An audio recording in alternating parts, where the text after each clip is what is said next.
पुराने समय की बात है, जब भारत में जनपद और महाजनपद हुआ करते थे। राजनीति की भाषा में उन्हें राज्य ही कहा जाता है। मध्य भारत में एक राज्य हुआ करता था। उस राज्य की बड़ी रानी की गौतम बुद्ध के प्रति बहुत निष्ठा थी। उस राज्य के महाराज देवराज की दो रानियां सुरुचि और सुनिधि थी। राजा देवराज की पहली पत्नी सुरुचि थी, जिसका स्वभाव किसी साध्वी की तरह था। वो गौतम बुद्ध को अपना आराध्य मानती थी और उनके बताए मार्ग पर चलने की कोशिश करती थी। उनके साथ उनका बेटा वीर भी खेलता रहता था। लेकिन देवराज का पूरा ध्यान अपनी दूसरी रानी सुनिधि के ऊपर ही रहता था। वो देखने में बहुत ज्यादा खूबसूरत और चालाक थी। इस खूबसूरती की विलासिता में महाराज खोए रहते थे। राजमहल की तमाम सुख सुविधाएं दूसरी रानी सुनिधि और उसके बेटे सुमंत को ही मिला करती थी। दोनों ही रानियों के राज दुलारों की खिलखिलाहट से पूरा महल खिला खिला रहता था।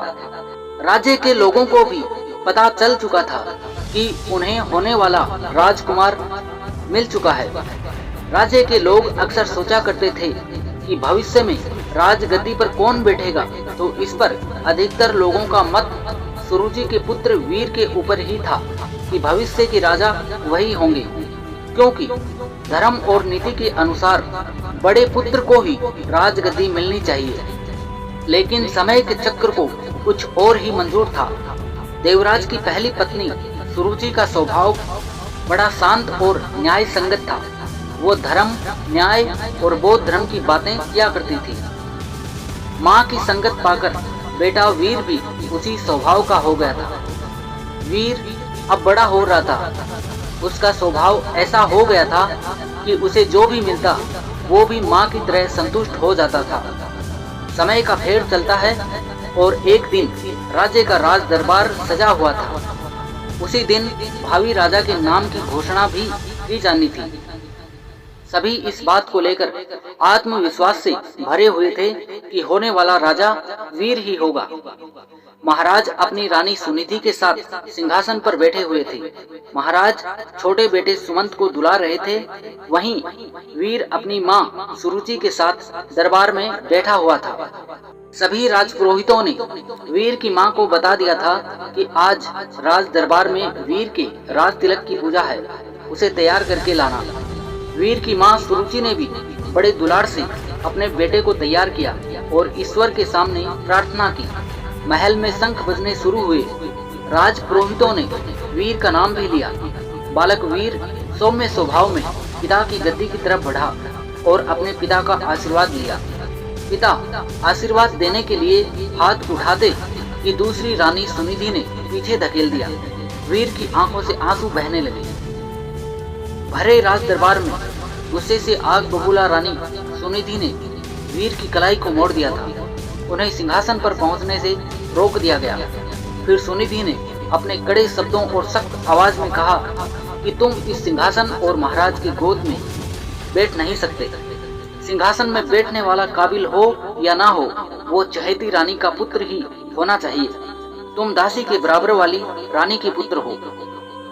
सिंहासन पर मेरा पुत्र सुमंत ही बैठेगा और जो सिंहासन पर बैठेगा जनता उसी को राजकुमार मानकर आदर सम्मान करेगी।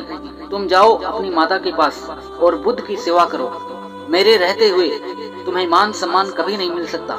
जाओ, पहले अपना भाग्य बदल कर आओ। राजकुमार बनने के लिए तुम्हें मेरी कोख से जन्म लेना पड़ेगा। यह सब सुनकर पूरा राज दरबार हक्का बक्का रह गया।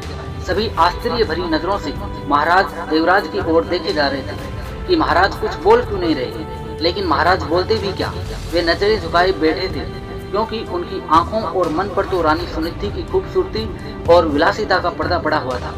ऐसे में भला वो रानी का विद्रोह कैसे कर सकते थे? अगर वो रानी का विद्रोह करते भी तो उनकी विलासिता भरे जीवन का आनंद लेने से वंचित हो जाते। वीर को अपनी सौतेली माँ की बातों से ज्यादा बुरा तो अपने पिता के चुप रहने का लगा। कुछ देर बाद वो राजमहल के बाहर चला गया। संध्या आरती का समय हो चला था। वीर की माँ सुरुचि ने वीर को अपने पास बुलाया। वीर का चेहरा देखकर वो घबरा गई। वीर ने उनसे कहा कि माँ, पिताजी हमारे साथ ऐसा क्यों करते हैं? अब हमारा क्या होगा? क्या मुझे कभी किसी का मान सम्मान प्राप्त नहीं हो पाएगा? जवाब देते हुए वीर की माँ ने अपनी उंगली से मंदिर की तरफ इशारा किया। यह कुछ दूरी पर था और इसमें महात्मा बुद्ध की प्रतिमा रखी हुई थी। वीर ने इशारा करते हुए पूछा, वहाँ क्या है माँ? जवाब देते हुए माँ बोली, वो महात्मा बुद्ध हैं, वहीं तुम्हें सिद्ध बनाएंगे, उनकी शरण में जाओ बेटा, बुद्धम शरणम गच्छामि। ये सुनते ही वीर ने बहुत अच्छा महसूस किया। सुरुचि बोली, बेटा तुम्हारे लिए इस सिंहासन से भी बड़ा और आगे का सिंहासन बना हुआ है, इसलिए इस सिंहासन लालसा और मोह त्याग कर उस बड़े सिंहासन को प्राप्त करो। जब तुम उस सिंहासन पर बैठोगे तो पूरा संसार तुम्हारा मान सम्मान और आदर करेगा, लेकिन उसे पाना इतना आसान नहीं। जीवन के उस सिंहासन तक तुम्हें महात्मा बुद्ध की शिक्षाएं लेकर जाएंगी। लेकिन वीर को अब भी ये समझ नहीं आ रहा था कि माँ आखिर किस तरह के सिंहासन की बात कर रही है, जो राज सिंहासन से भी कहीं बड़ा है। उसके कानों में तो अभी भी सौतेली माँ के ताने गूंज रहे थे कि वो अभागा है, लेकिन वीर की माँ ने देर नहीं की और उसे बुद्ध की मूर्ति के सामने लाकर खड़ा कर दिया और कहा कि अब सिर्फ महात्मा बुद्ध ही तुम्हारा कल्याण करेंगे। तुम उन्हीं के बताए मार्ग पर चलो, उनकी शिक्षाओं का अनुसरण करो, तुम्हें पता चल जाएगा कि जीवन का असली सुख कहाँ है। वीर ने माँ से सवाल किया कि माँ, क्या बुद्ध का स्थान पिता से भी बढ़कर है? वीर की माँ ने मुस्कुराते हुए कहा कि महात्मा बुद्ध सबसे ऊपर है। माँ की इस बात से वीर ने प्रेरित होकर कहा कि माँ, अब से मैं महात्मा बुद्ध की गोद में ही बैठूंगा, उन्हीं के बताए मार्ग और विचारों का पालन करूंगा। मैं कठिन से कठिन साधना करके उन्हें प्रसन्न करूंगा, इनकी शिक्षाओं को अपने जीवन में उतारूंगा। वीर ने दृढ़ विश्वास से कहा कि देख लेना माँ, एक दिन महात्मा बुद्ध मुझे अपनी गोद में जरूर बैठाएंगे। रानी सुरुचि अपने बेटे की इन मासूम बातों को सुनकर हैरान थे। माँ ने वीर को गोद में उठाया और कहा कि पूरे मन से बुद्ध की बातों का अनुसरण करो। वीर भी गोद से उतरते हुए बोला कि आज से मेरे आराध्य बुद्ध हुए हैं। कुछ ही दिन वीर बुद्ध की रोजाना नियमबद्ध उपासना करता हुआ ध्यान मग्न होने लगा। उसने अब राजमहल छोड़ने का फैसला कर लिया। जो लड़का कल तक अपनी माँ के पल्लों में छिपा घूमता रहता था, वो आज महल छोड़कर जंगल जाने का फैसला ले रहा था। इतने बड़े फैसले और जीवन परिवर्तन से सभी हैरान थे और माँ को भी चिंता हो रही थी। माता पिता को प्रणाम कर वीर अब महात्मा बुद्ध का ज्ञान लेने जंगल की ओर निकल गया।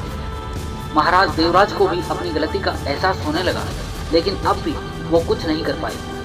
बुद्धम शरणम गच्छामि, इन शब्दों का निरंतर जाप करता हुआ वीर अपने पथ पर निकल गया। कोसों दूर पहुंचने के बाद वीर की मुलाकात एक बौद्ध भिक्षु से हुई। वो एक कुटिया में रहा करते थे, वहाँ उनके कुछ शिष्य भी रहते थे। वीर ने बौद्ध भिक्षु से ज्ञान मांगा और कहा कि उन्हें महात्मा बुद्ध से मिलना है। इसके जवाब में बौद्ध भिक्षु ने महात्मा बुद्ध की कहानी बताते हुए कहा कि खुद को जान लेना है, बुद्ध को जान लेना है। लेकिन फिर भी वीर ने महात्मा बुद्ध से मिलने की जिद नहीं छोड़ी। तब बौद्ध भिक्षु ने कहा, तुम अभी आराम करो, मैं कल सुबह तुमसे बात करूंगा। पूरी रात गुजर गई और वीर बुद्धम शरणम गच्छामि का जाप करता रहा। सुबह हुई तो वीर ने बौद्ध भिक्षु से फिर सवाल किया, तो उस भिक्षु ने जवाब में कहा कि अभी मेरी एक अंगूठी खो गई है, उसमें मेरी जान बसती थी, उसे खोज दो, फिर मिलवाता हूँ। वीर पूरे मन से उस अंगूठी को खोजने में लग गया। सुबह से रात हो गई, लेकिन अंगूठी नहीं मिली। फिर बौद्ध भिक्षु ने वीर को दिया लेने के लिए कुटिया में भेजा। वहां पहुंचकर वीर ने देखा कि अंगूठी तो अंदर ही संभाल कर रखी हुई है। यह दृश्य देखकर वीर को बहुत दुख हुआ। उसने बौद्ध भिक्षु से कहा कि जब आपने अंगूठी को अंदर ही रखा हुआ था तो आपने मुझसे बाहर क्यों तलाश करवाया? इसका जवाब देते हुए बौद्ध भिक्षु बोले कि ठीक इसी तरह बुद्ध भगवान भी तुम्हारे अंदर विराजमान हैं, फिर भी तुम उन्हें बाहर क्यों खोज रहे हो? खुद को मोह, लालसा, सम्मान, अपमान, क्रोध, बुराई, क्रूरता, ईर्ष्या जैसी भावनाओं से मुक्त कर दो। किसी की बातों का बुरा मत मानना, क्रोध करना और किसी भी प्रकार की लालसा को मन से त्याग दो। बस इतना ही करना, फिर देखना महात्मा बुद्ध तुम्हारे अंदर ही मिल जाएंगे। इसके बाद वीर जब यह समझ गए कि महात्मा बुद्ध एक साधारण पुरुष से कैसे महात्मा बुद्ध बने, तब इसका उनके मन पर बहुत प्रभाव हुआ और वह बहुत प्रेरित हुए। वीर ने अब गहरे ध्यान में डूबकर बुद्ध की उपासना आरंभ कर दी। जैसे जैसे वीर का ध्यान गहरा होता गया, उसी तरह वीर को आत्मज्ञान की प्राप्ति होने लगी। एक वक्त ऐसा आया कि वीर की सारी चाहतें मर गईं। वीर के मन से सभी लालसाएं खत्म हो गई। वीर को अद्भुत आनंद का एहसास हो रहा था। लंबे समय तक नियमबद्ध तरीके से ध्यान करते रहने से उन्हें आत्मज्ञान की प्राप्ति हुई थी। अब वीर के मुख का अद्भुत तेज देखकर लोग उन्हें महासंत कहने लगे। यह बात कुछ समय बाद मध्य राज्य तक पहुंच गई कि पर्वत की शिलाओं पर कोई बड़े प्रतापी तेजस्वी बौद्ध भिक्षु ध्यान में मग्न रहते हैं। राजमहल की तरफ से उन्हें बुलावा भेजा गया। राज्य की हालत भी ठीक नहीं चल रही थी, क्योंकि महाराज का दूसरा बेटा सुमंत विलासिता में बर्बाद हो चुका था। सुनिधि का रूप, रंग, हुस्न और खूबसूरती सब उम्र के साथ ढल चुका था। वहीं दूसरी ओर वीर की समृद्धि दूर दूर तक फैलती जा रही थी। एक दिन जब वीर को सिंहासन पर बैठने के लायक नहीं समझा गया था, और एक दिन ऐसा आया बौद्ध भिक्षु के रूप में वीर ने राजमहल में कदम रखा। प्रजा की आंखों में आंसू भी थे और सम्मान भी। महाराज और सुनीति हाथ जोड़े पछतावे के आंसू रो रहे थे। वीर की मां के कानों में अपने बेटे वीर की बातें साफ सुनाई दे रही थी। बौद्ध भिक्षु रूपी वीर ने सबसे पहले महात्मा बुद्ध की प्रतिमा को प्रणाम किया और कहा कि दूसरों की सेवा से बड़ा कोई धर्म नहीं है। कोई भी सिंहासन कोख से नहीं बल्कि काबिलियत और योग्यता से तय होता है। वीर ने राज सिंहासन का त्याग कर दिया और त्याग करने के लिए मंदिर की ओर चलने लगे। वहां वीर को देखने वाले लोग महसूस कर पा रहे थे कि जैसे कोई शांति की मूर्त चल रही हो। बुद्ध की शरण में जाकर एक साधारण सा बालक वीर सिद्ध पुरुष बनकर लौटा था। दक्षिण भारत में आज भी ये कहा जाता है कि वीर को बुद्ध मंदिर जाते देखा था, पर वापस आते कभी नहीं देखा गया। जब मंदिर के भीतर गए तो वहां पर बस भिक्षु वस्त्र ही मिले थे। कहा जाता है वह सिद्ध हो चुके थे। उन्होंने महात्मा बुद्ध के चरणों में शरण ले ली थी। दोस्तों, कर्म भाग्य से कहीं बड़ा होता है, जो परिस्थितियों को बदल देने की क्षमता रखता है। बुरा कर्म धीरे धीरे मनुष्य से एक दिन सब कुछ छीन लेता है। मन का चैन, सुख शांति, धन संपदा, वैभव, मान सम्मान, प्रतिष्ठा। बुरा कर्म, गलत आदतें एक दिन मनुष्य का जीवन नरक बना देती हैं। ईश्वर सभी के अंदर है, इसकी खोज स्वयं में करें। ईश्वर की मौजूदगी का एहसास जरूर होगा। जीवन में कोई पाप ना करें, हमेशा मदद करें और इंसानियत को जिंदा रखें। यही सच्ची मानवता है और इसी से जीवन सफल होगा। धन्यवाद दोस्तों।